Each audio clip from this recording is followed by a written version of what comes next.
like a motor car. And you can quick fix every organ and set it right. And this is what I was taught 54 years ago. But over the years, I have been studying the human body and found that it doesn't work that way. It works as a whole and in consonance with this universe, Prakriti. And incidentally, Western science also has changed. The king of sciences is physics, which at one stage, what is physics? Ultimately, studying matter.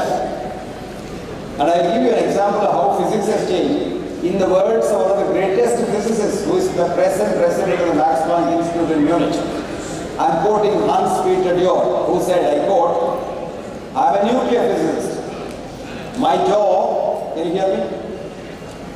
My job is to look at matter at its subtlest levels, which I've been doing for 55 years. And now realize there is no matter at all. And he said, am I surprised? No. I was expecting this. But I have no job because I can't look at matter because there is no matter. And he is a man who found out that matter is energy and energy is matter. E is equal to M, which he calls as a duality. But he tells us, you and me, that he is nobody in front of the Indian sages who called it as Advaita thousands of years ago. And he says how the human body works in a stanza from the Bhagavad Gita, which is of course taken from the Upanishad, and explains matter. Bahir antascha bhutana. It is inside and outside of everything. Charam acharmevacha. It keeps on moving. See, I may look solid to you, but there is nothing solid about me. I am a bundle of jumping leptopods or energy particles. Nobody can see that. And he said, Sukshmavate avidnyam. The leptopods are so small, no scientist can ever see that. What a beauty. And this is exactly what the stanza says. Sukshmavate avidnyam. Then it says, Durastham. If you don't know, you don't know. Till now, you need to know. Now, cha, aniketa, when you know, it is inside you. In short, human body, what you and I are, we are a colony of 50 trillion individual human cells which lived as individual human beings for millions of years. We are a single-celled organism, and this cell can do everything. It can think, it can eat, it can digest, it can excrete, it can breathe, and it can metabolize, and it survives. It's born, it is dead. Now all this happens to a single cell in your body, of which you have got trillions and trillions and trillions.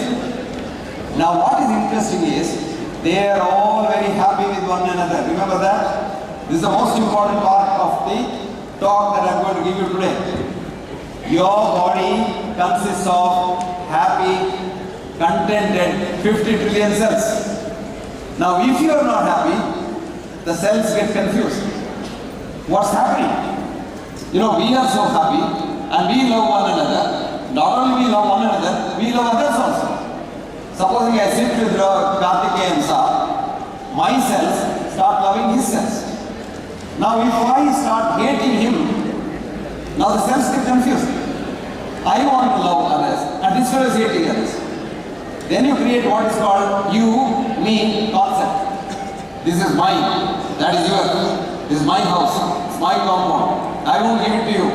This concept confuses our own body cells. They lose their peace of mind and they start hating one another, which in modern medicine we call as autoimmune disease. A big name means nothing, and we call it as idiopathic disease. You will get confused. Big word, it's all Greek and Latin to confuse you. Idiopathic disease means I don't know what it is. Now we know what it is because we started hating our own people. Now the first principle of living happily here, as long as you live, don't try to live here forever, you will not succeed. But as long as you live, if you want to be happy, you have to love not only yourself, but everyone else. That's exactly the essence of Ayurveda. It says, Aapto Pasevi Kavek Arogyam. Now our main reason why we spoil our health is, we start this selfish ideas. I want everything for myself. I don't want others to come up. And sometimes I even want to come up at others' cost, destroying others. And this will destroy you and not the other person. So this is the basis of the human physiology. Having understood this, I wrote a book some years ago called What Doctors Don't Get to Study in Medical School. Now this book created a lot of problems for me. I almost lost my job. Anyway, I survived with the skin on my teeth. But a lot of people started hating me till they realized what is inside is not anything untrue, but it's true, but it doesn't fit in with our new model of medicine now, which has become a business model. I call the present modern medicine as medic business. But even the father of modern medicine, Hippocrates, had warned us then that never make money in the sick room. This is what he warned us. Never make money in the sick room. Even Ayurveda has warned us. Vaidhyarajo Namastubhyam. I salute you. Why? Yamaraja Sahodara, you are the brother of Yamaraja. Which is a good thing, because Yama is a very ethical person. Even the director of CBI cannot arrest him, because he kills everybody in the same way, a dog or a king. But the second part is not very laudatory to human being, doctors. It says, Yamastu Harati Pranan, he only takes life. Vaidyo Dhanan Prananecha. You take money and life both. Now that is where the problem has occurred. Medicine, modern medicine was very happy up until the end of the 19th century. It was in the year 1900 that America discovered the power of oil and then paper money. Then people started becoming greedy. They wanted more and more and more money. So what did they do? They had these cartels of big business people. I won't tell you the names because the televisions may be they're quoting the names. No, I'm not quoting the names. There are three big cartels of business people in America. They were competing with one another. One was in oil business, one was in steel business, the other one was in money business. But they thought, if we came together, we can cheat the whole world. So they came together. You know what they did? They said there were 147 medical colleges in America at the 1900. So they appointed a one-man commission to find out which are the medical colleges which are teaching scientific medicine and which are the ones not teaching scientific medicine. How did they do that? They appointed one-man commission who was the headmaster of a school run by one of these people. Retired headmaster inspecting medical colleges to see which is scientific and which is not scientific. This man's name was Flexner, Abraham Flexner. So this one man examined 147 medical colleges within 6 months. Mind you, examining 147 medical colleges in 6 months' time and writing a report, because this report would be submitted to the President of America, which said only 47 medical colleges teach scientific medicine. Do you know what they were doing? They were taking money from this cartel and they were using the chemicals as medicines. What were these chemicals originally? They were the extract naphtha. When you make diesel or petrol, you get some extracts. And this was called in Latin as new-jol. New-jol in Latin means new oil. And from the new oil, they got the medicines. I'll tell you one medicine at least for your information. Whenever you have some headache, you go to a doctor, or you can't sleep, or you vomit, etc., you get a medicine called largactil, which we call as chlorpromazine in our language. Do you know where that medicine comes from? It is an extract of naphtha. While extracting rocket fuel from naphtha, you get an extract coming out. That is the medicine which we first started. Now this is the kind of medicine we developed, and we said this is modern medicine which is scientific. So the colleges teaching naturopathy, chiropractic, homeopathy, herbal medicine, and radioanesthesia, all these were closed down permanently after 1900. Although very famous doctors like B.P. Palmer have found out that chiropractic is a very, very scientific method of managing most of the illnesses. Homeopathy was a great science.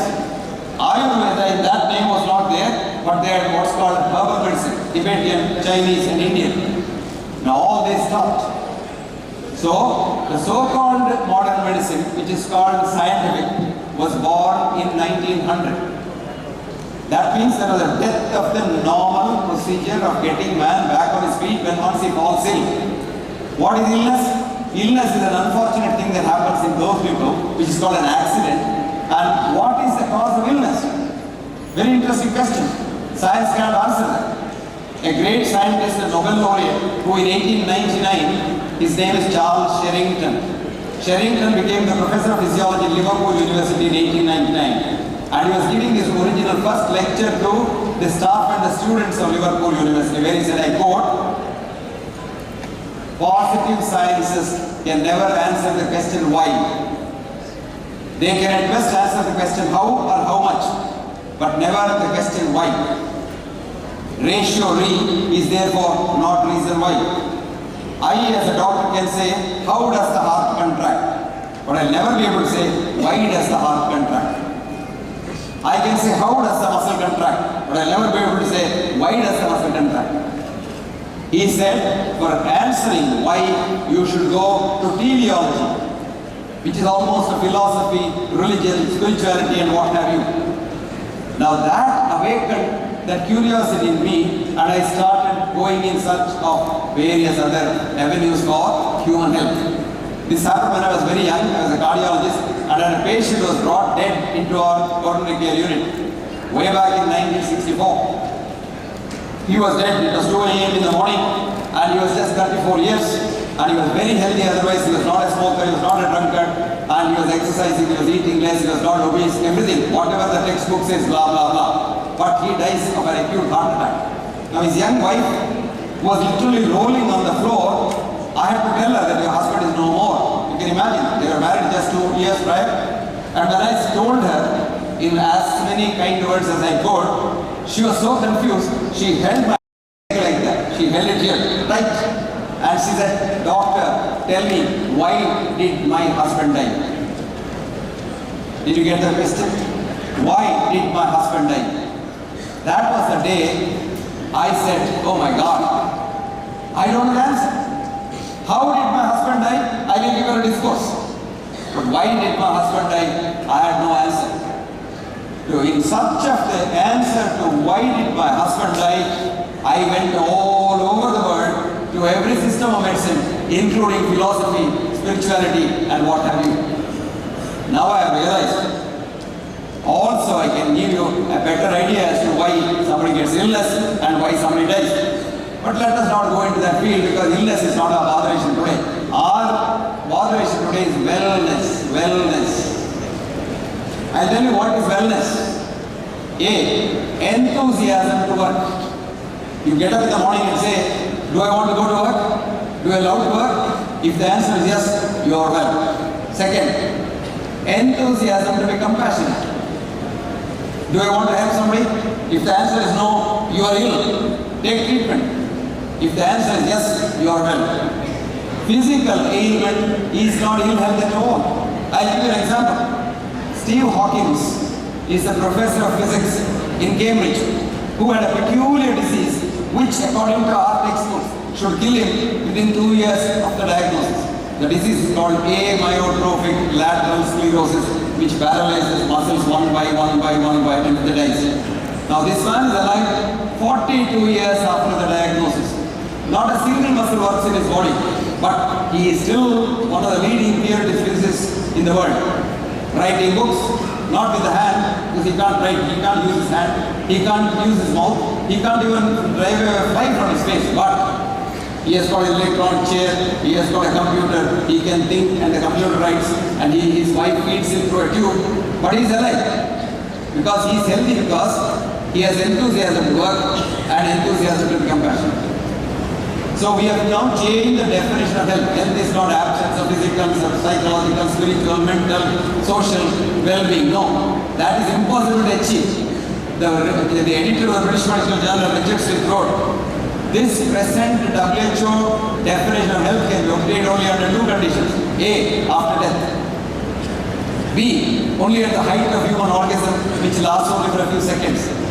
Otherwise you are unhealthy.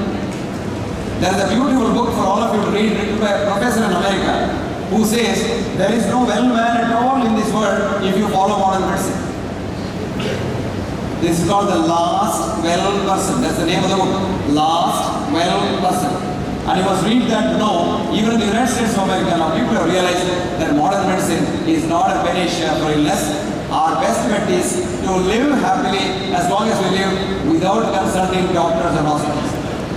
When once you go to the hospital, you rarely ever come back. Even if you come back, you are dependent on the hospital for the rest of your life. If you went for a checkup, you become a patient. A new group of students who came to the medical school in Wisconsin was being asked by the professor of medicine. She was a thinker. Her name is She asked the brightest student. She asked, who is a patient? You know what the student said? A man or a woman who goes to the doctor becomes a patient. That's the definition of a patient. Then she asked, when does he become a man or a woman again? Student thought for a while and said, rarely ever, comma, if ever, full stop. So when once you get caught in the system, it rotates you. Because we give you chemicals which do not agree with the body's internal system, and these chemicals produce more diseases, and the cycle goes on, like the mouth eating the tail business. So wellness is, human body is built to last as long as it lasts. There's an Irish couplet which says, I drink when I'm thirsty, I eat when I'm hungry. If heavens don't fall down, I'll certainly live till I die. Do you get that? Die you will. But why worry about death? I always tell my patients who are terribly worried about death. I tell them, why are you worried about death? Everybody should die. Do you know anybody who has not died? No. Then how would you expect to live here forever? Now supposing you die, you were a very good man, so naturally you go to heaven. That's where you wanted to go all your life. So you're happy. Perchance, God's book for account keeping has done some mistake and you go to hell. Why worry? There are so many of your friends, you are happy there also. So in either case you are happy. So don't get worried about dying, but worry about living a healthy life. How do you do that? You simply have to go with the nature. You call it Naturopathy, you call it Prakriti Chikitsa, you call it Ayurveda, you call it Yoga, you call it any name. But our aim ultimately is, till you die, you have to be happy, healthy, not dependent on others. One thing that is very difficult in this life is to be dependent on others. It may be your wife, your husband, your own children. To a certain extent, they will look after you. For society's sake, they look after you further. But their internal feeling is, when will this man die? He is anyway useless. When is he going to die? They will be waiting for him. I have experience, When I was a young cardiologist, I used to have patients with heart attack or old people whose parents, whose children are in America, rich people. Then, middle of the night, he'll call you for his comfortable lunchtime for him there, 12 o'clock. He'll call you at about 1 o'clock and say, Doctor, my father is admitted under you with a heart attack. I say, yes. Now he's about 82, doctor, but you must look after him. Money is no problem. Whatever money you want, we'll send, but you look after him. He should not die. Then I tell them, look, I am not God. Death is not in my hands. I will do what I can. And if he lives, he lives. He is lucky. If he dies, he dies. I have no control over it. Then when you say that, it's say, do you think he's going to die, doctor? I said, I don't know. I don't know. But tell me, I have only 10 days leave. Only 10 days leave. So you must tell me when he is going to die, because I can come only for 10 days and come back. His idea is he wants the father to die, and he wants to show to the world that he has looked after him. And he wants to put the guilt on the doctor by saying that I would have given any amount of money to the doctor in the hospital if they would keep my father away. This is the usual world in this world. So if you want to live happily, you have to work for it. And how do you do that? Very simple. First principle I have already told you. Keep your mind filled with universal compassion. Universal compassion. Number one. Number two, work very hard, but work which you love. Don't you ever work on something that you hate. You will die very fast, you will get diseases. If you love your work, you can work 24 hours. You don't even require sleep.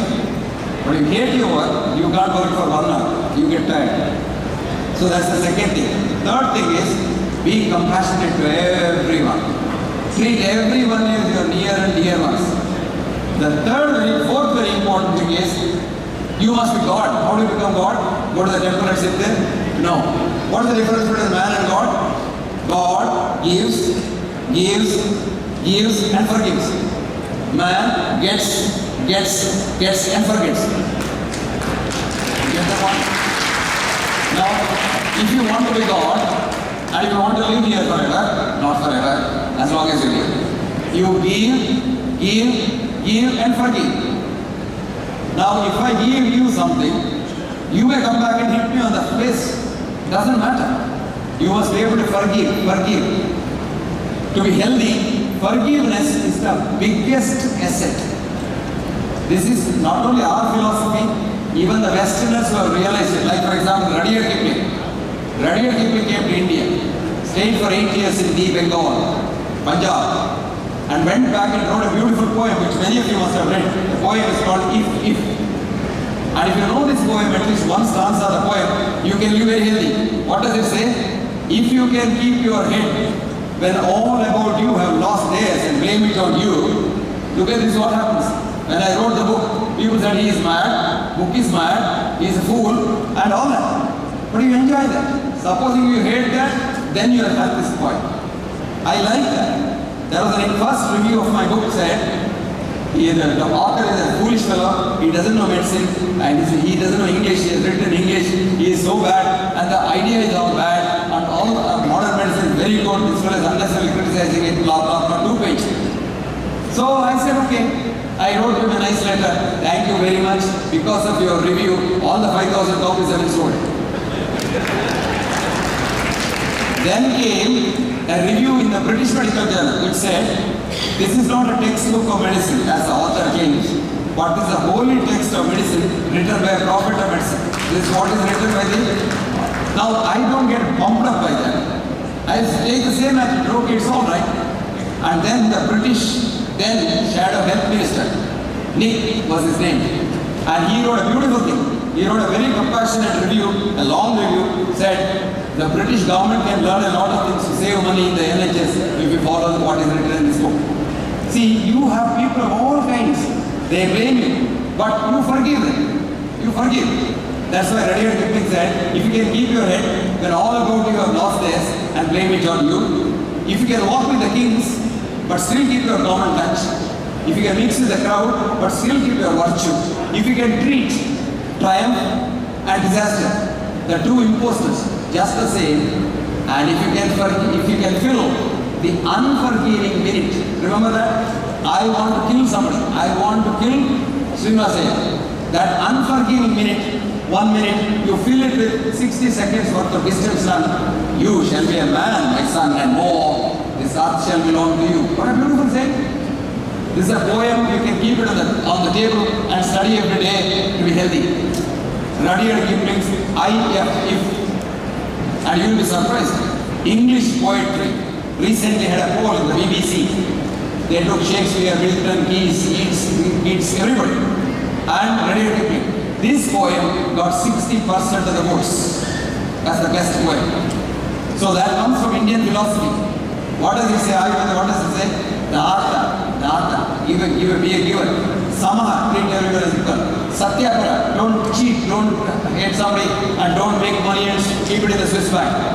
Then what does it say? Shamavan, forgive. And then, Aptopasevi bhavet aram. What a beautiful thing. And it also says, Samadhatu, Samagnischa, Samadosha, Prasanna Atma Indriya Mana Swasta Ityavidya. You must have that happiness. And what is happiness? We all think happiness is a goal. I say, I will be happy when I become the Prime Minister of India. Or I will be happy when I get my MD degree. Or I will be happy when I get married. No. Are you happy now? If you are not, you will never be happy. Remember that. Happiness.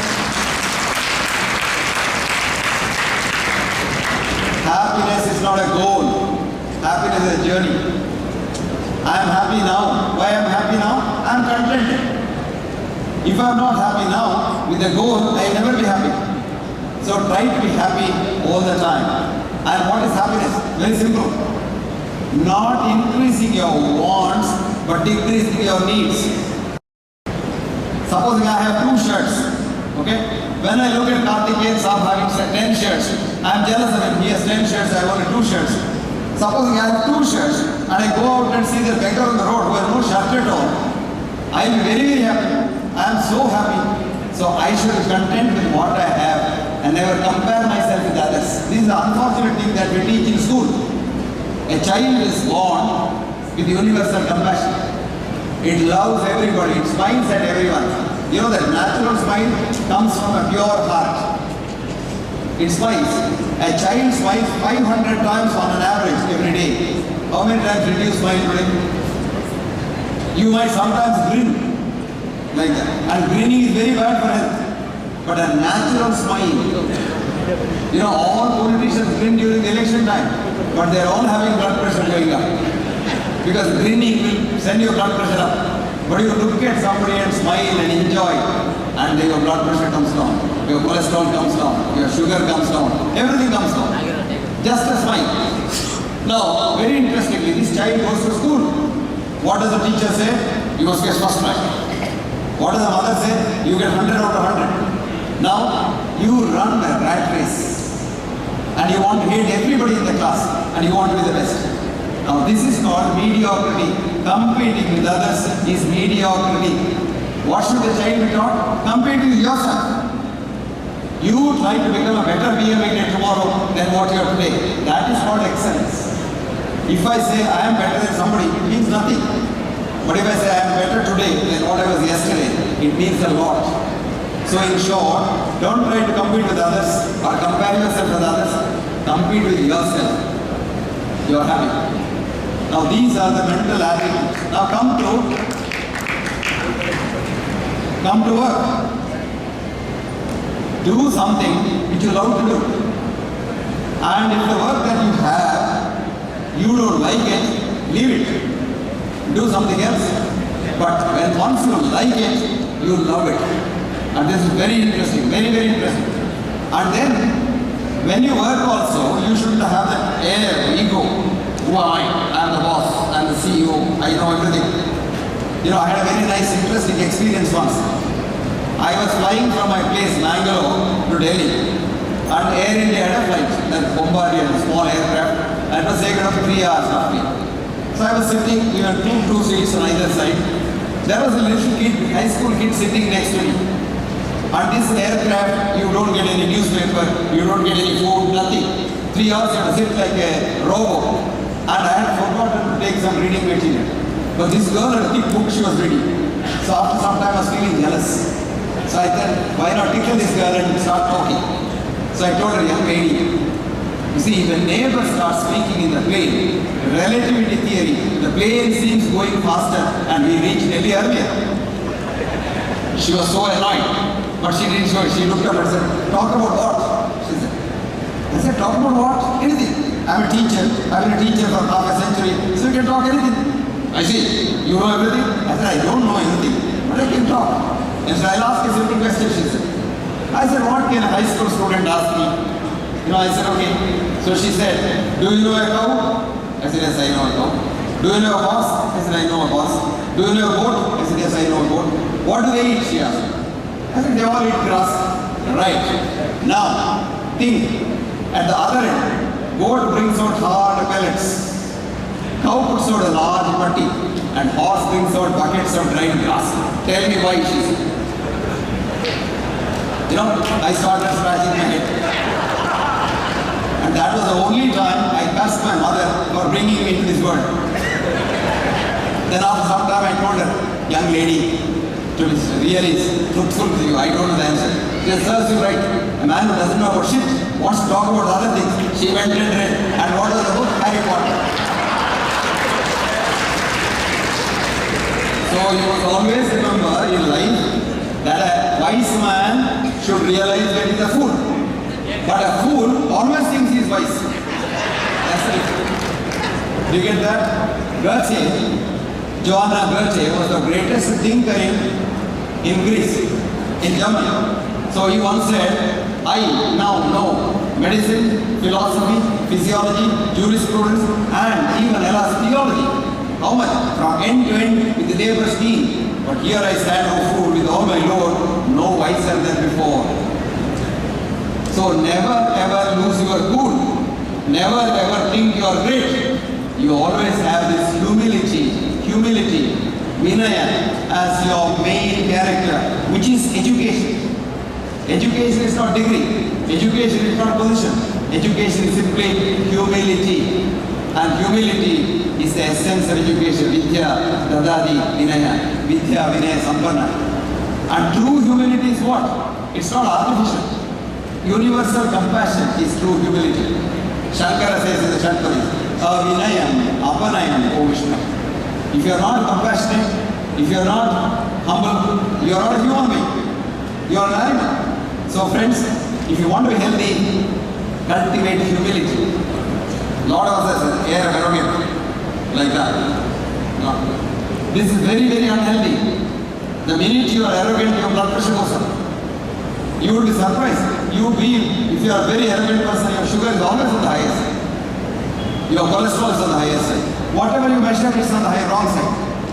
Now this is the essence of another secret of longevity. Now come to food. I'll give you a small formula. It is not what you eat that kills you, it is what eats you that kills you. Did you get that? Your negative thoughts. So food is not as important as thoughts, but food is vital. And what kind of food you should eat? Very simple. What is available in nature? Because we are a part of nature. So whatever is available in nature is your ideal food. And don't spoil it to suit your taste. I'll give you an example. You take raw cabbage. Raw cabbage, 100 grams of raw cabbage contains 500 milligrams of potassium and 5 milligrams of sodium. You now boil the cabbage. The potassium is leached out in the water. Then you mix it with your whatever, water. And then fry it. Make potato, Cambridge vada, cabbage vada. Now what does cabbage vada contain? 100 grams of cabbage vada contains 500 milligrams of sodium, that is salt, and 5 milligrams of potassium, which is very vital for your health. So instead of eating cabbage vada, which is fried, you can eat cabbage as such. Every fruit is like that. Food in nature is ideal. Of course, it's so difficult every day to eat only raw food. But at least 1 or 2 or 3 days in a week, try to eat uncooked raw food as close to nature as possible. First trick. Second trick is stop when you think you can eat as much more. I tell my patients, half of what you eat keeps you going, the other half keeps me going. So if you want to only be going without me, then eat only half. So if you eat a full stomach, doctor is very happy. But if you have half stomach, you are very happy. That's the second thing. Third thing is, we eat too much food at one time. I suggest that you eat 6 meals a day, 6 meals a day. A small breakfast at 8:30, a small mid-morning snack at 10:30, a small lunch at 12:30, a small mid-afternoon tea at 3:30, a full meal at about 5:30 to 6, and then a fruit meal at 9:30 before you go to bed. Don't sleep at least 2 hours after the food. Within 2 hours, don't sleep. And the best thing is, if you can help it, don't eat after sun goes down. The ideal time to eat would be before the sun goes down, because your circadian rhythm is tagged on to the sun. So that is how you eat. Then work. Any work is alright as long as you love it. And any work that you want to do it with as much physical exertion as possible. Suppose you have a computer scientist or a computer man. Instead of all the time sitting and looking at the computer screen and doing that, now and then I get up and just walk, go to my colleague, talk to him instead of phoning him up or doing the email. So I just go, talk and come back. Or stand up and sit. Continuously sitting in one place, 60% cause of death is sitting in the one place only. Don't do that. Keep on moving. You are in the plane. Keep on moving your legs. In the olden days, you know the tailors before electricity came, they used to do that with the legs. And they will never die. Very good word. And in the olden days, we had these beaten rice fellows all the time doing that. Beating that big machine to make the rice get pounded. Today, you just sit there and don't even go to the television. Sit there and do that. Television changes. You sit there and do that, something else changes. Now when you sleep in the night, you have about 5-6 switches on in your bedroom with all these remotes working, and they emit a lot of dirty electricity. And your whole electromagnetic field gets changed, and one of the important causes of disease are these dirty electricity in the bedroom. Dirty electricity in the office. How many computers are there? Dirty electricity in the hospital. Intensive care unit. I'll give you an example. You walk into a big laboratory with so many computers and give your blood for blood sugar. You may, let's say it's 200. You go out Maidan in the green place or Kabban Park and spend 2 hours there and call the computer man to come there and take your blood. It comes to 150. The dirty electricity changes your blood parameters. If you go to the intensive care unit, one of the places where most people go before they die because they think it is sanctimonious, it's a religious ritual now. You have to go through the intensive care unit. And when you go through the intensive care unit sends you to meet your maker faster. But the hospitals encourage that because their audit showed that 90% of the hospital profit comes from giving dying patients the intensive care unit for 10 days. Now, death has lost its dignity today. In the olden days, when our elders died, we could interact with them, we could spend time with them, they could give their mind to us. Today, nothing. You go to the intensive care unit, you can only see him through the glass door. And when he dies, he wanted to say something to you or you wanted to say something to him, and the remaining people will always be guilty about it. So why all that? We must make the death more dignified. Death is a natural event. Newspapers write, doctors pulled him from the jaws of death. In fact, no doctor, however big he is, can stop anybody from dying. If that were so, today the population would have been millions and millions, because nobody would have died. All rich people would have lived here forever. Because rich people think they can buy anything with their money. That's why they make money. And then spend all that, and they don't know how to go. While going, they go empty-handed. Unless they have found some method of laundering money there also. Maybe some of them have, I don't know. The way they make money, it looks like they have some liaison with the heaven or hell. Most of the time it's not be hell. So they could do that. But this is the essence of living. Now friends, I'll tell you how the whole human body works in consonance with nature. Now what is life in fact? You put on your television. When you put it on, Hema Malini will be dancing. Okay? Now your wife calls you for dinner, you switch it off. In the dining room, so Hema Malini is right. In the dining room, you have another television, you switch it on, Hema Malini is born there. She dances again there. Where is Hema Malini? Is she in the television set? No, she is in the air. The vibrations of her dance have been projected on the electromagnetic waves are there. So you and I are like the television set. We are the electromagnetic waves, which is called universal consciousness, and we are a part of that called individual consciousness. And each cell in us, I told you 50 trillion cells, each cell in us has got the antennae, like a television antennae, which are called in our language, integral membrane proteins, IMPs. These receive the message from the universe. So when the universal consciousness gives the message, you say, this cell is born, this man is born, this child is born. When that message stops and the antenna stops, a man is dead, child is dead, or the woman is dead. Did you get that? So dying and living is the universal consciousness coming into the cell. That's it. That's all. So death is not something very bad, because if you put on another television, you are dancing there. So the consciousness goes into another cell somewhere else. So don't worry, you are not going nowhere. You are still here in a different shape, that's all. This is what our ancestors, I am talking of the latest modern cell biology. And what you are talking about is the ancient wisdom of our gurus and rishis who said that life and death are two things not in our hands and they come from God. Now God is a universal consciousness, super consciousness. A man who found out this in cell biology and got the Nobel Prize, a man was atheist, he didn't believe in God at all.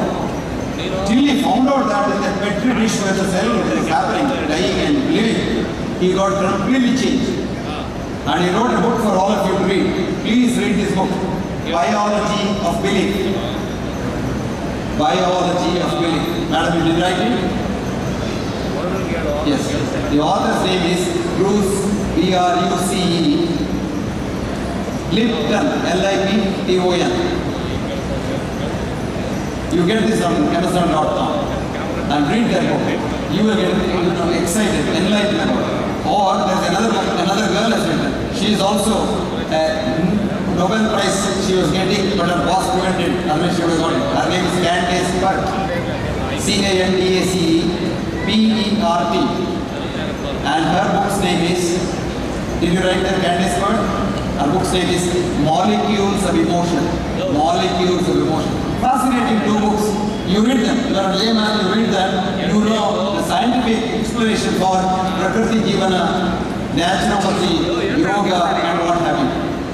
Now come to Yoga itself. Very simple. Yoga is not the kusti that you see on the television. That's a part of it. It's asana. Stiram Sukham Asana. That's only for constant ease. But the real yoga is Chitta, Vritti, Nirodha. Now remember that human mind in Ayurveda is divided into 5 parts. The mind of a child is like a dark room with a window. The child looks out, somebody is passing that way. Child smiles. Someone else is passing that way. Child smiles. Is happy. That is called Manas. Manas. Now this innocent child is sent to school. And in the school he is told, this is B.M.Hegde, that is Karthikeyan, that is Srinivasaya, that is someone else. Now that is called Buddhi, the next level. So when I pass the window, child says, B.M.Hegde is passing. No problem still. Then you have the next level called Chitta. Between the Buddhi and the Chitta, you involve Aham, I, me. And when the third stage of the mind, you are probably an adolescent or adult, and you see B.M.Hegde going, you say, I don't like that B.M.Hegde. See, the I comes there and problems start there. For Manas and for Buddhi, no problem. For Chitta, problem. That's why Patanjali wrote Chitta, Vritti, Nirodha, Yoga. How do you do that? You want every cell in your body to be happy. Supply that cell with more oxygen. And the ideal thing in yoga is pranayama. But you must know how to do it. Do it the wrong way, you are in trouble. Do it the right way, you can get the best out of it. The best out of it. Yoga is something which is fascinating. Of course, you can even become a philosopher without yoga. You go to the next level of mind, which is called Purusha. What's the difference? In between the Chitta and Purusha, there is a Viveka. And the Viveka tells you, why worry about B.M.Hegde? You don't like him, forget about it. Let him do what he likes, let him go to hell. You do what you want. That's the level of Purusha. There also you are not very happy. But there is another level, Purusha, Shrestha, Ishvara, final level. Ishvara is not God, Ishvara, Siddha Prajna. And what does it say? Oh, B.M.Hegde is passing there. It's already 10:30. And a poor chap, I don't know whether he has had breakfast or not. Let me go out, bring him into my house, give him a warm cup of tea, something to eat, and make him comfortable. Then you become real God. I told you earlier the difference between God and man. Give and forgive. Get and forgive. Let's get it? So, the essence of yoga is to make yourself tranquil, compassionate, and consequently healthy. Definition of health is enthusiasm to be working and enthusiasm to be compassionate. So yoga helps you to be compassionate, and yoga also helps you physically to be very active, energetic and strong. So friends, this is a unique gathering here. All kinds of people are here. And the gathering here is because there is so much of awareness in the world that the so-called scientific medicine that we talk about, we sell, we have in the hospitals, has not really done much good to you or to me. except that has filled the coffers of the caucuses that are trying to sell this. So you want to know an easier method, and that's why you are coming here. Each one of you has come with some selfish motive. You want to say, what is there in this? Let me see. There must be something, a quick fix method. No. This is the usual method that you and I are born in this nature to live here for as long as we want to live and live happily and contented. We can only live by cooperating with one another. We can't live by competing. And we make all kinds of statements saying that your genes you brought from your parents, you can't change it all. No, you don't bring any genes from your parents. The human genes are about 25,000 and they are not enough to go around the whole thing. The human body is a metagenome which contains 2 trillion genes of germs. There are so many germs inside us, they run you. You know, you must be really humble if you know science, because even to lift my hand from here to here, I require the permission of so many germs for the energy. If you go down, see, for example, human body is an organism. It has got organs, and organs have got organelle, and inside the organelle there are these energy particles which come from the germ genes.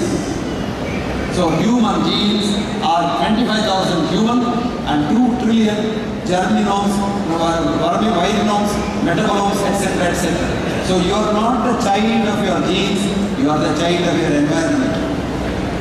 So for your child in the house, see that the environment is very conducive, environment is loving, environment is compassionate, and in the school, let us change the school system. No examinations, no hatred, no ranking. Just encourage every child to learn, and every child here is a genius. Remember that every newborn child is a genius. Alexis Carrel wrote in a book, it's called The Science of Human Possibility. Quote, every newborn child is a genius to be converted to an idiot in school. Unquote. You watch your cat in the house or dog in the house. When it gets a tummy ache, it doesn't consult a veterinary surgeon or you. It goes out to the garden and knows what to eat. We also had that intuition when we were born. But when we were in school, we were told 2 into 2 is 4, 3 into 6 is 6, or whatever. And this is what you have to learn.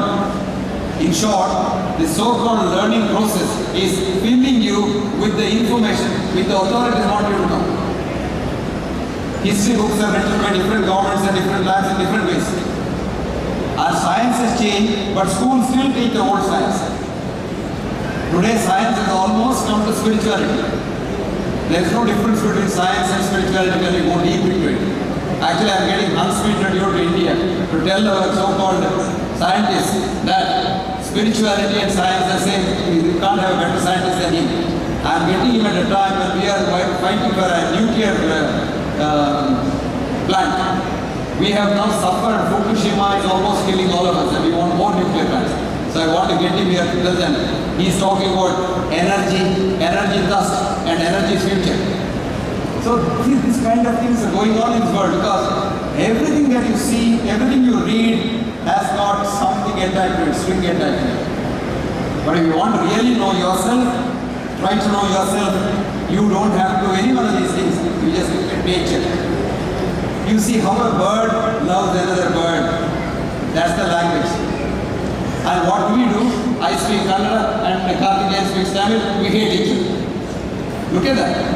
That bird has a language which is universal. You and I don't have a universal language.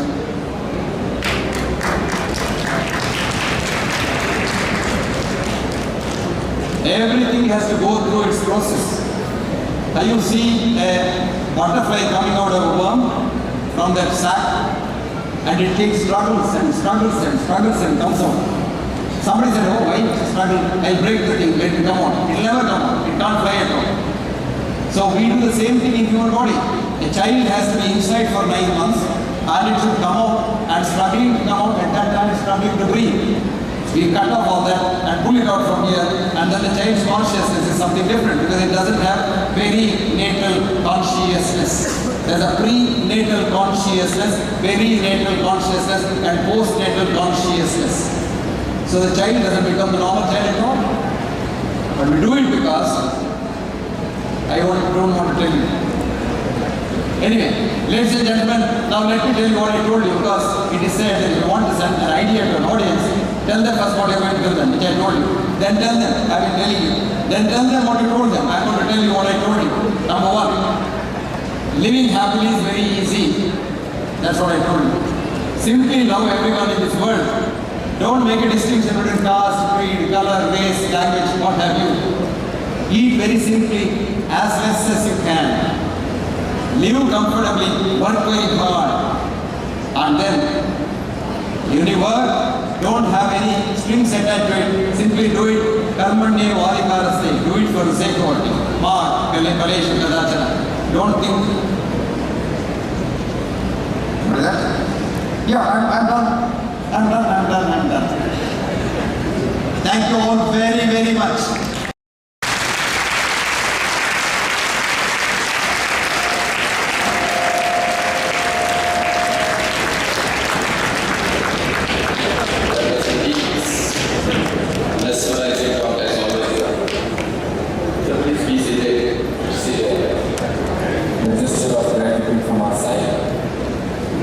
Personally, I have been listening to Professor Hegde from my student days. In fact, when we used to be the very first batch of yoga and naturopathy course ever in this country, it was his talk, and Hegde ji particularly would think of you, who has started thinking in this direction very, very early than any of us before and the institutions before. He would just call and request Professor Hegde ji and say that please come and give a pep talk to our people so that this college will stay on and students will stay on. Sir, from those days and to now and to many more days and in future, you have been the inspiration of this transition of medicine, which is disease-centric to health-centric and patient-centric.